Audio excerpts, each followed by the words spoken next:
something that you might encounter. And what will happen is as you fight the monsters, every time they roll a natural 1 on their damage die, if they have the poison ability, you would shade in 1 pip on the poison track. If they had disease, you would shade in 1 disease pip on the disease track, and that pip is applied even if the monster doesn't end up doing you any damage. It might roll 1, and because of your armour, because of a damage modifier, because of the location it struck, it brings the 1 down to below 0. You would still gain the poison and the disease pip. It was just merely the fact that it hit you that it causes that effect. And so throughout your travels through the dungeon, you might be shading in more of these pips and so forth, and then at some point you will end up shading the last clock face on the time track.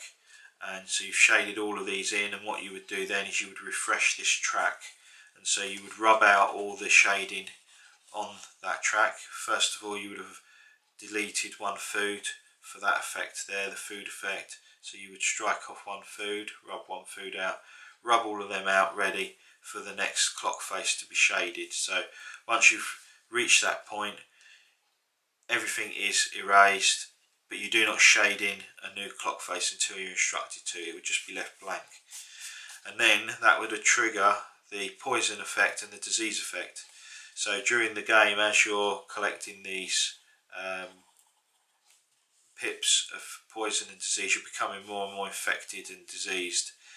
At the top of each of these pips there's a number, and that number means that however far along the pip you are, that is the value that you need to roll equal to or below when you've refreshed this track. So you refresh this track, and then you take a D10 and you look at poison first. We've got 5 in poison, so we roll a D10. If we rolled equal to or less than the number of pips shaded on this track, and you always shade from left to right, we would it would trigger poison. We would take damage equal to the number of pips we've shaded. So let's say we rolled a 3 for poison. Our adventurer would immediately take 5 points of damage, which we would apply to poison damage. We apply to our current health points, and so we take 5 points, so we're on 14, and then you would get to rub out 1 pip of poison. For disease, you would do exactly the same process. You would roll the D100, and if we've rolled a 2, it's below 5, so we suffer 5 points of disease damage, and so we deduct another 5 points, so we would put us on to 9. Our current health points would be 9, but with disease you don't get to remove a damage pip. It stays with you.